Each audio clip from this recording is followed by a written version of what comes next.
त्याच्यामध्ये तुम्हाला 10वी साठी जे इम्पॉर्टंट आहे तो सुद्धा भाग मी इन्क्लूड केलेला आहे.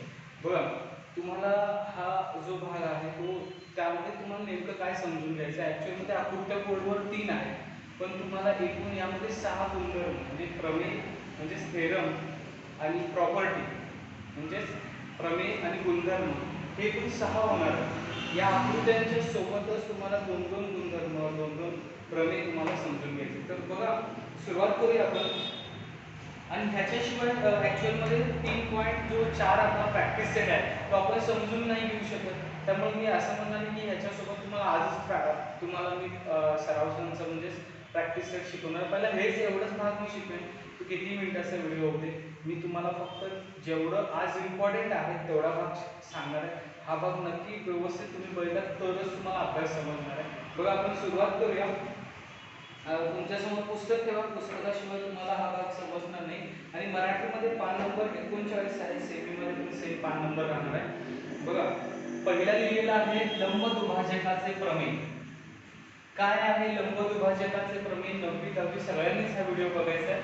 त्यामध्ये बघा ए बी ही एक रेषा आहे म्हणजे एक सेगमेंट आहे आणि त्याच्यावर हा एक सेक आहे म्हणजेच ए बी ही एक रेषा आहे आणि या रेषेवर मी एक लंबदुभाजक काढलेला आहे. लंबदुभाजकाचे म्हणजेच परपेंडिक्युलर बायसेक्टर थेरम मध्ये काय सांगितलं जातंय की जर एखादा बिंदू समजा हा यम बिंदू आहे, जर कुठेही घेतला, समजा ही रेषा नाहीच आहे, कुठेही घेतला, समजा मी इथं लिहितो, हा यम बिंदू इथं लिहिला, जर तो समान अंतरावर नसेल, पहिला आपण समान अंतराचं समजून घ्या. समजा तो ए पासून आणि बी पासून समान अंतरावर असेल, म्हणजे जर आपण हे जर जोडलं, हे जर बिंदू जोडले तर हे जर बिंदू समान अंतरावर येत असतील म्हणजे ए पासून एम समजा 5 सेंटीमीटर आहे आणि बी पासून सुद्धा एम 5 सेंटीमीटर आहे, याचा अर्थ तो मध्यभागी लंबदुभाजकावर आहे म्हणजेच परपेंडिक्युलर ऑन अ परपेंडिक्युलर असणार आहे. आता एक लक्षात ठेवा, यालाच परपेंडिक्युलर बायसेक्टर थेरम म्हटलं. म्हणजे एखादा बिंदू जर एखाद्या रेषाखंडाच्या अंत्यबिंदूपासून समान अंतरावर असेल तर त्याला आपण तो लंबदुभाजकावर आहे म्हणजेच परपेंडिक्युलर आहे असं म्हणणार आहे. आता एक गोष्ट लक्षात ठेवा, समजा हा बिंदू जर इथं असता, मगाशी मी इथं घेतलं तर इथं घेतलं, जर इथं बिंदू असता तर बघा अंतर जास्त होतं, याचा अर्थ तो लंबदुभाजकावर नाही. आणि हेच तुम्हाला वाक्य दिलेलं आहे. परीक्षेला तुम्हाला काय विचारलं जातं हे पण सांगतो. यम बिंदूचे अंतर काढा. जर एम बरोबर 5 आहे म्हणजे समजा हे 5 सेंटीमीटर आहे तर बीएम काढा. तुम्ही कारण काय सांगू शकताय, लंबदुभाजकाच्या प्रमेयानुसार angle perpendicular bisector theorem by perpendicular bisector theorem if AM is equal to 5 cm so that BM is equal to 5 cm. एक एक्स्ट्रा एक्झाम्पल मी तुमच्यासाठी सांगितलं. आपण स्टेटमेंट काय आहे बघा, रेषाखंडाच्या लंबदुभाजकावरील प्रत्येक बिंदू, असे हे जे बिंदू आहेत एम सारखे बिंदू, हे रेषाखंडाच्या अंत्यबिंदूपासून समान अंतरावर असतात. म्हणजे यम हा बिंदू या दोन्ही पासून समान अंतरावर आहे. तेच इंग्रजीमध्ये दिले, every point on the perpendicular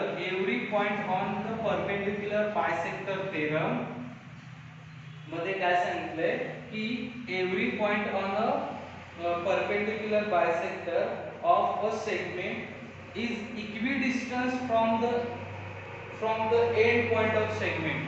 equidistant म्हणजे समान from the end point of segmentच्या end point पासून equidistant वर असणार आहे. ठीक आहे, हाच भाग म्हणजेच लंबदुभाजकाचे प्रमेय म्हणजेच परपेंडिक्युलर बायसेक्टर थेरमचे 2 पार्ट्स आहेत, थेरम 1 आणि थेरम 2. फर्स्ट काय सांगितलंय की एंड पॉइंट पासून हे इक्विडिस्टन्स वर आहे.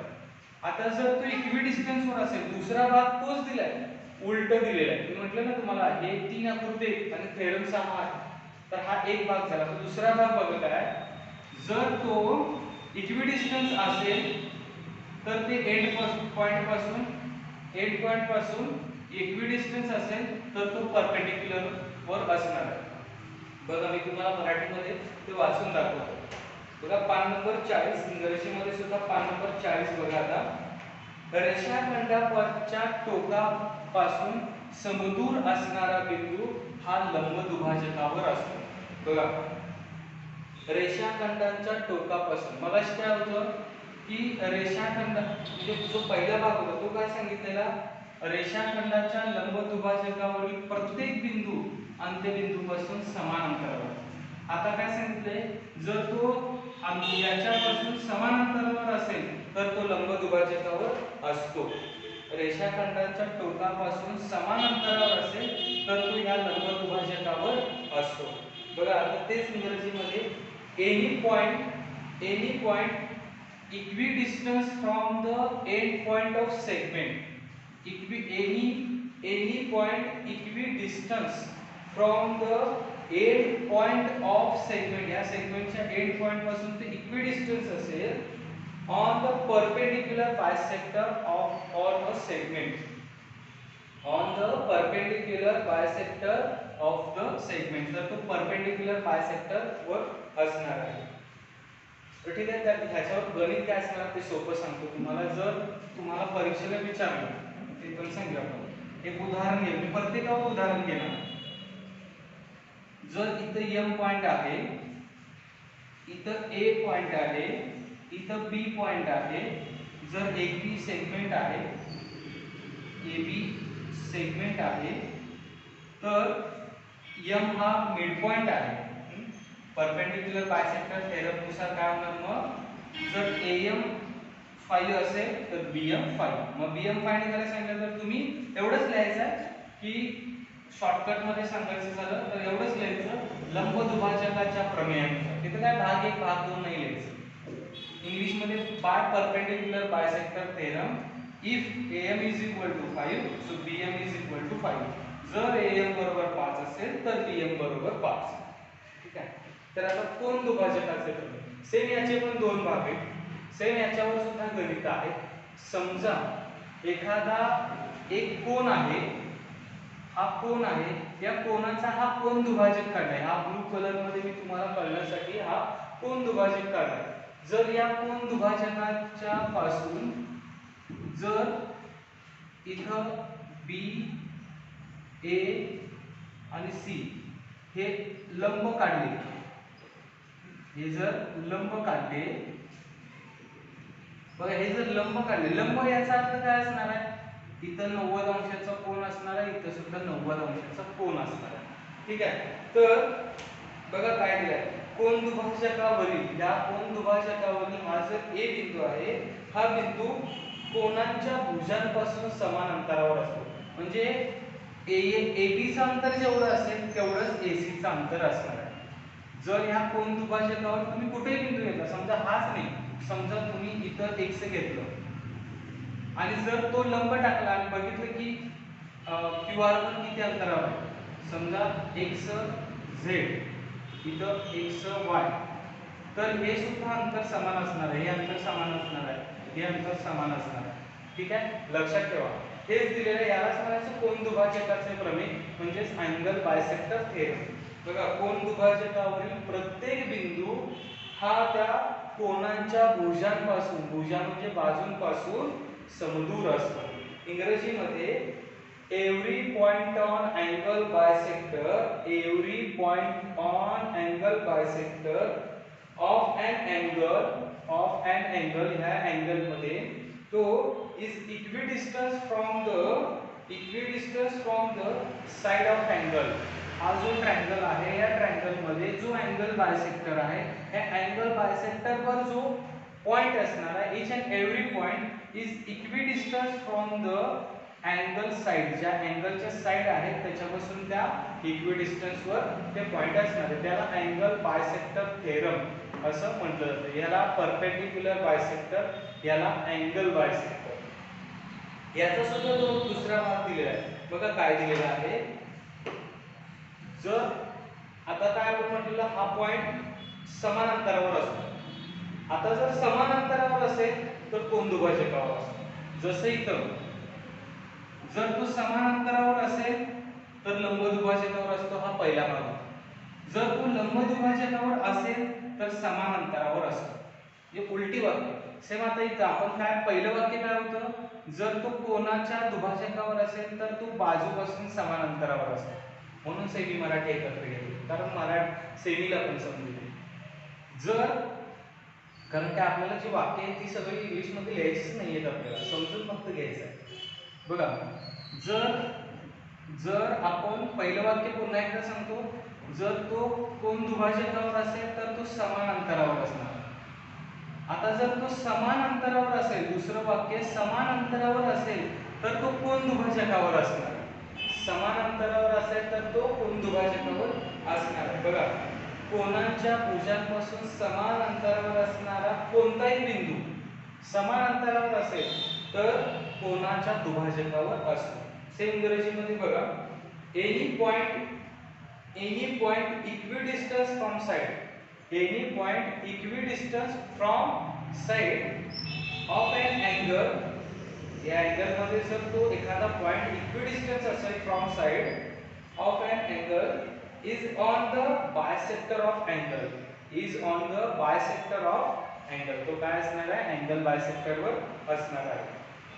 आता ह्याच्यावर काय गणित असणार आहे, ह्याच्यावर गणित काय असणार आहे, तुम्हाला AB चं माप सांगितलं जाईल. समजा हे AB 5 सांगितलं आणि तुम्हाला AC चं माप विचारलं तर तुम्ही एवढंच लिहायचं, अँगल बायसेक्टर थेरम किंवा कोन दुभाजकाच्या प्रमेयानुसार जर AB 5 असेल तर AC सुद्धा 5, एवढंच तुम्हाला लिहायचं. याच्यापेक्षा जास्त काही विचारणार सुद्धा नाही.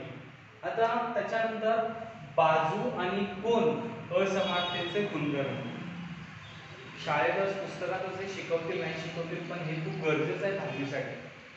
बाजू कोन असमानतेचे गुणधर्म, प्रॉपर्टीज ऑफ इनइक्वॅलिटीज. इनइक्वॅलिटीज म्हणजे असमानता of side and angle of triangle, of side and angle of triangle. बघा, आता ह्याच्यामध्ये मी तुम्हाला काय सांगणार आहे, सोप्या पहिल्या मी 3 गोष्टी सांगून घेतो. 3 गुणधर्म, ह्याच्यावर जसे 2 होते, ह्याच्यावर जसे 2 होते, तसे ह्याच्यावर 3 आहे. काय आहे सोपं सांगतो मी पहिला, मग आपण पुस्तकातलं बघूया. मला सांगा, ही बाजू मोठी आहे, ही बाजू काय आहे, मोठी आहे. मोठ्या बाजू समोरचा कोन सुद्धा मोठा असतो. सोपं आहे ना, ही बाजू मोठी आहे म्हणून हा कोन सुद्धा मोठा आहे. आता ही बाजू लहान आहे, ही बाजू लहान आहे, या बाजूपेक्षा लहान आहे. ही बाजू लहान असेल तर त्याच्या समोरचा हा कोन सुद्धा लहान असतो. म्हणजे सोपं वाक्य काय, मोठ्या बाजू समोरचा कोन मोठा, लहान बाजू समोरचा कोन लहान. मोठ्या बाजू समोरचा कोन मोठा, लहान बाजू समोरचा कोन लहान. आता हे कसं लक्षात ठेवायचं तुम्हाला, याच्यात मी याच्या पुढचं दुसरं गुणधर्म पण सांगेल. आता काय सांगितलं मी, पहिला गुणधर्म की मोठ्या बाजू समोरचा कोन मोठा, लहान बाजू समोरचा कोन लहान. याच्या उलट पण आहे, कोन लहान असेल तर त्याच्या समोरची बाजू लहान, कोन मोठा असेल तर त्याच्या समोरची बाजू मोठी. दुसरा गुणधर्म पुन्हा एकदा ऐका, मोठ्या बाजू समोरचा कोन मोठा हा पहिला गुणधर्म. दुसरा गुणधर्म, मोठ्या कोनासमोरची बाजू मोठी. आता तिसरा गुणधर्म पण मी लगेच सांगतो तुम्हाला, जर दोन बाजूंची बेरीज केली, या बाजूची बेरीज आणि या बाजूची बेरीज केली तर ह्या दोन बाजूंची बेरीज ही नेहमी तिसऱ्या बाजूपेक्षा जास्त येते. आता काय, ही बाजू मोठी दिसते, पण जर ह्या दोन बाजूंची बेरीज केली, समजा दोन लहान बाजूंची जरी बेरीज केली तरी ती तिसऱ्या बाजूपेक्षा मोठी येते. तिन्ही गुणधर्म मराठीमध्ये पहिलं बघा, नंतर तुम्ही पुस्तकात वाचा, नाही वाचलं तरी चालेल. फक्त एवढंच लक्षात ठेवा की याला म्हणायचं बाजू कोन असमानतेचे गुणधर्म, म्हणजेच property of equalities of a side and triangle, side and angle of triangle. Okay, तर बघा, मोठ्या बाजू समोरचा कोन मोठा, लहान बाजू समोरचा कोन लहान. गुणधर्म पहिला, property first, the biggest side opposite angle are biggest, the smallest side opposite angle are small. त्याच्यानंतर सेकंड प्रॉपर्टी म्हणजे दुसरा गुणधर्म, smaller angle opposite side smaller, smaller angle opposite biggest angle opposite side biggest. Second property झाली. तिसरा गुणधर्म काय आहे की if sum of two side it is always greater than third side. Sum of two side is always greater than third side. दोन बाजूंची बेरीज ही नेहमी तिसऱ्या बाजूपेक्षा जास्त असते. आता पुस्तकामध्ये जे दिलेलं आहे ते तुम्ही वाचा. पान नंबर 41 वर प्रमेय 1 म्हणून दिलेला आहे, पान नंबर 42 वर प्रमेय 2 दिलेला आहे आणि पान नंबर 43 वर प्रमेय 3 दिलेला आहे. तर इंग्रजीमध्ये पण पेज नंबर 41, 42, 43 वर थेरम फर्स्ट, सेकंड, थर्ड दिलेले. त्याच्यावर 3 थेरम जे सांगितले ते तिन्ही थेरम तुम्ही बघा, वाचा.